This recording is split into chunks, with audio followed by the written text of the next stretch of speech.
thought I'd do this quick video. Literally, it's been sat here, right? I'm sat here thinking to myself, fucking hell, I've spent so many years in prison. It's all my own fault. I've got no one to blame for my actions. I'm not one of these people. This is what I want to make clear. I'm not one of these people that sits here and blames others. You can't blame your childhood. Like, you get all these so-called fucking gangsters, right? You say, oh, I had a bad childhood, that's why I committed this crime or I murdered that person. Fuck off. You committed that crime and you made that person for your own actions. You had no one else to blame but yourself. But what a lot of these people do is try and put blame on other people to try and justify their actions. So I mean, this is what they do. All these so-called fucking gangsters. If you're referring to yourself as a gangster, then you're a fucking dickhead anyway. Do you know what I mean? But the bottom line is, the reason I'm doing this video is just to let you know that I'm now going legit. After years of prison, I've been in prison for 2.5 years, coming in August 2018 for a driving offence. Anyone else would have spent 6 months in jail. I've spent 2.5 years in prison, now February 2021. I spent 17.5 years of my life in prison, all my teenage years, all my 20s, it's just a waste. And do you know what, right? I've got so much I want to achieve over the next 5 years. And I've come to the conclusion the only way I'm going to be able to achieve these goals is by going legit. I can't do it by being a criminal. For the simple fact is that one slip up and I'm back in prison. So, like, the things have got up and going potentially over the next 12 months. I've got a book coming out. Now, this book isn't going to be name-dropping all people's names. It isn't going to be fucking bragging about that, fucking all this fucking gangster shit with all these divvies doing books. It's not about that. It's just purely about my experiences in prison over the past 23 years. That's all it is. It's just purely about that. Since 1997, in and out, and just like my experiences in jail. That's all it's about. So that book's coming out. Then I'm just in talks with a documentary team for potentially a 3-part documentary, which could be going out soon on telly. So that's obviously in the pipeline. Then obviously I'm looking to just get a legit business up and going, and that's purely just to start financing what I'm looking to do, which is to get over to Africa, the slums, and knock the slums down and rebuild it. People say this can't be done. It can, right? These charities say they couldn't install water into the slums. I'll show you the video, which I'm going to attach to the end of this. I installed water into the slums of 3,000 people, all at my own cost, and I managed to achieve that. People said you couldn't send a container full of food, clothes and toys into the slums of Africa. I done that. People say you can't knock the slums down and rebuild it. These charities say that. I tell you it can be done. What these charities say can't be done, I'll show you it can. And I'm going to knock this slums down at some point and rebuild it for the people. Right? And inside I'm going to build a whole new economy. You will see that this can be achieved. And you know, as I said, the only way I'm going to achieve this is by going legit. And obviously on top of that, which I'm also looking to do, is set some sort of foundation up, which is going to be helping people in England, struggling families. Because I sit here in prison, and look and I see, I give a lot of money away even while I'm in prison. I donate a lot of money to certain people on my social media who I see either need it, deserve it, or are struggling, right? But I look and I see these families and I think, how the fuck are families in the 21st century, kids starving in England? How are they going to, like, you see these meals, what the government have packed for these for families who are struggling, these meals. A charity scammed the public out of them and started trying to palm them off with shitty fucking potatoes and all that bollocks. Basically, these families are nothing. You know, so these charities are all about money. That's all they are. My motivation is not money. The profits off my book, 50% of my profits are going straight back into whatever foundation I set up. My sole motivation here isn't money. Right? I get a kick out of helping people. It's a lot of people are finding a bit of a contradiction because they're looking thinking, hang on, he does stuff I don't agree with, but at the same time he does stuff I do agree with. And that's why I'm a contradiction. That's the truth. But the thing is, as I said, I've got these up and going. These are in the pipeline now, and the only way I'm going to achieve this is by, as I said, going legit.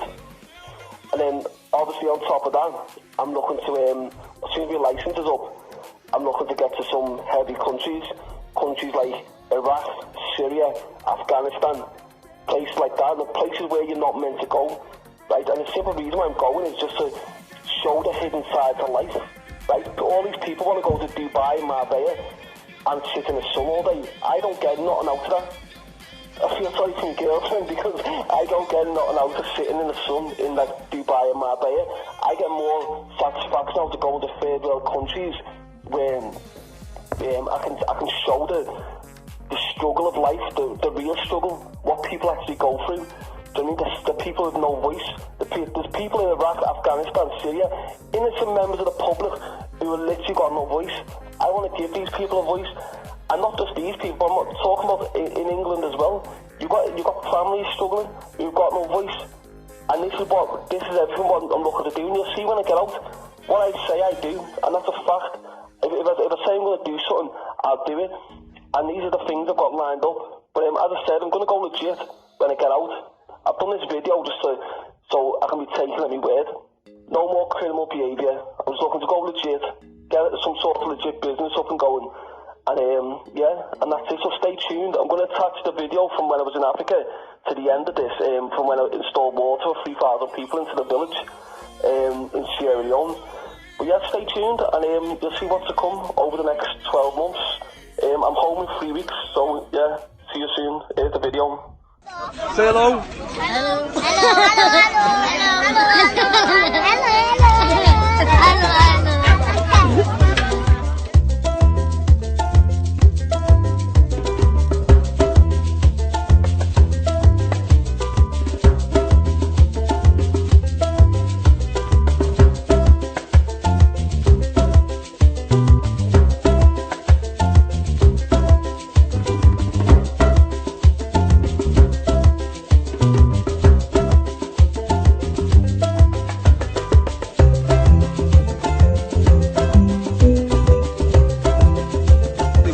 Trying to find a water connection. What he can do then, this is where the connection to the hotel is, the water connection, so he's trying to find it to attach piping to it.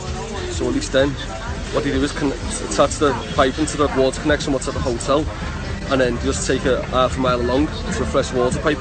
That's how simple it is.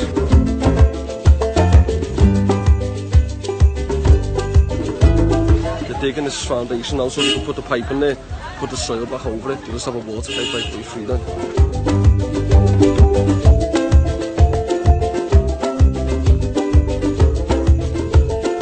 That's the water pipe that's getting connected now.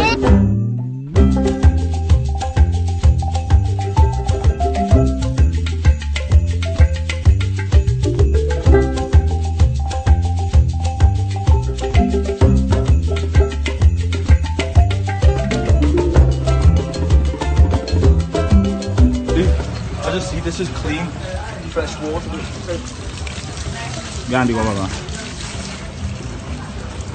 Nice, clean, fresh water, and that's all these people need. Just fresh, clean water. It's literally how simple it is. You just dug a hole, right, for half a mile, connected the piping, put the water pipe in. Why can't these charities do this? All they do then is put the soil back over the piping, and then it just connects directly through to the slums, which is what should have been done 50 years ago.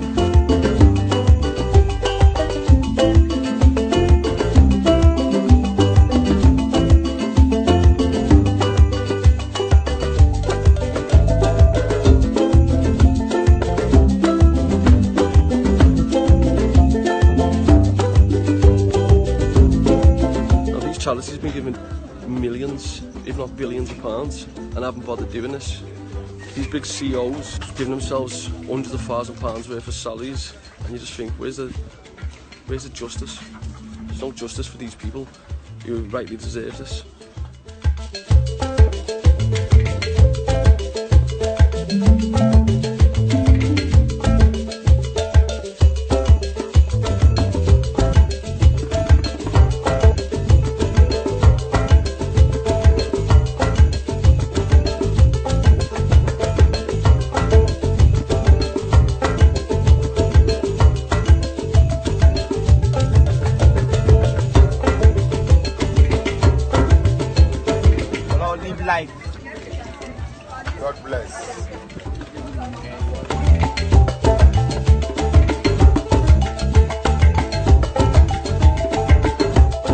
Yes, this is Captain Aberdeen.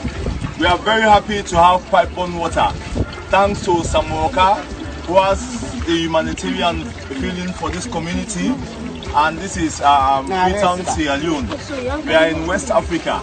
And we have been going out without clean water. But thanks to our brother Samoka, who is now giving us clean water. And every pipe-borne water. And everybody is happy. Are happy, our children are going to be safe, and because we are now drinking clean water. Put our hands together for Samoka. These people are good, kind people. You know, just like, you just need a little bit of help. And the fact that I've come over here and I've been able to achieve this in such a short space of time. No man, woman or child, 2,000-3,000 people are not going to have to drink dirty water again. Like, we've got nice, clean, fresh water, which is a human basic right, which we in England take for granted. These are good people, and all they want to do is just raise awareness for them.